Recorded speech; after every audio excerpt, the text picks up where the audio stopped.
L'Union africaine prévoit de lancer un passeport électronique lors du prochain sommet de l'organisation prévu en juillet prochain à Kigali, au Rwanda. Il s'agit d'un projet phare adopté pour la première fois en 2014 qui vise à faciliter la circulation des personnes, des biens et des services au sein de l'Union. Notre journaliste Guillaume Galin s'est entretenu avec les responsables derrière ce projet ambitieux. La mise en circulation du nouveau passeport africain est à la fois symbolique et significative pour la transformation globale de l'Afrique et aussi une étape importante pour l'intégration. Il ne s'agit pas juste de la délivrance d'un titre de voyage, mais bien plus que cela. C'est une initiative symbolique dans le sens qu'elle a pour objectif d'encourager nos dirigeants à ouvrir les frontières à nos citoyens.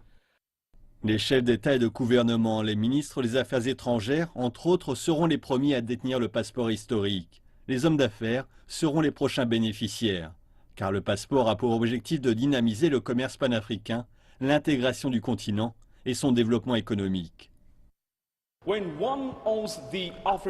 Le problème de mobilité qui perdure depuis longtemps sur le continent sera résolu par quiconque détiendra le nouveau passeport africain. Les chercheurs estiment que le passeport a le potentiel de remédier aux graves problèmes d'immigration des Africains vers l'Europe, qui sont en quête de nouveaux horizons. Cela ouvrira des portes sur de nouvelles possibilités pour les gens en Afrique. Il n'y a aucun doute pour promouvoir la libre circulation sur le continent en termes d'accélérer le libre-échange en Afrique. Nous avons besoin que les gens se déplacent, notamment les hommes d'affaires. À présent, dans l'objectif de faciliter la circulation, le passeport sera l'élément clé. Des pays tels que les Seychelles, l'île Maurice, le Rwanda et le Ghana avaient déjà pris l'initiative de faciliter les voyages intra-africains en assouplissant les restrictions sur les visas et dans certains cas en levant même les exigences de visa.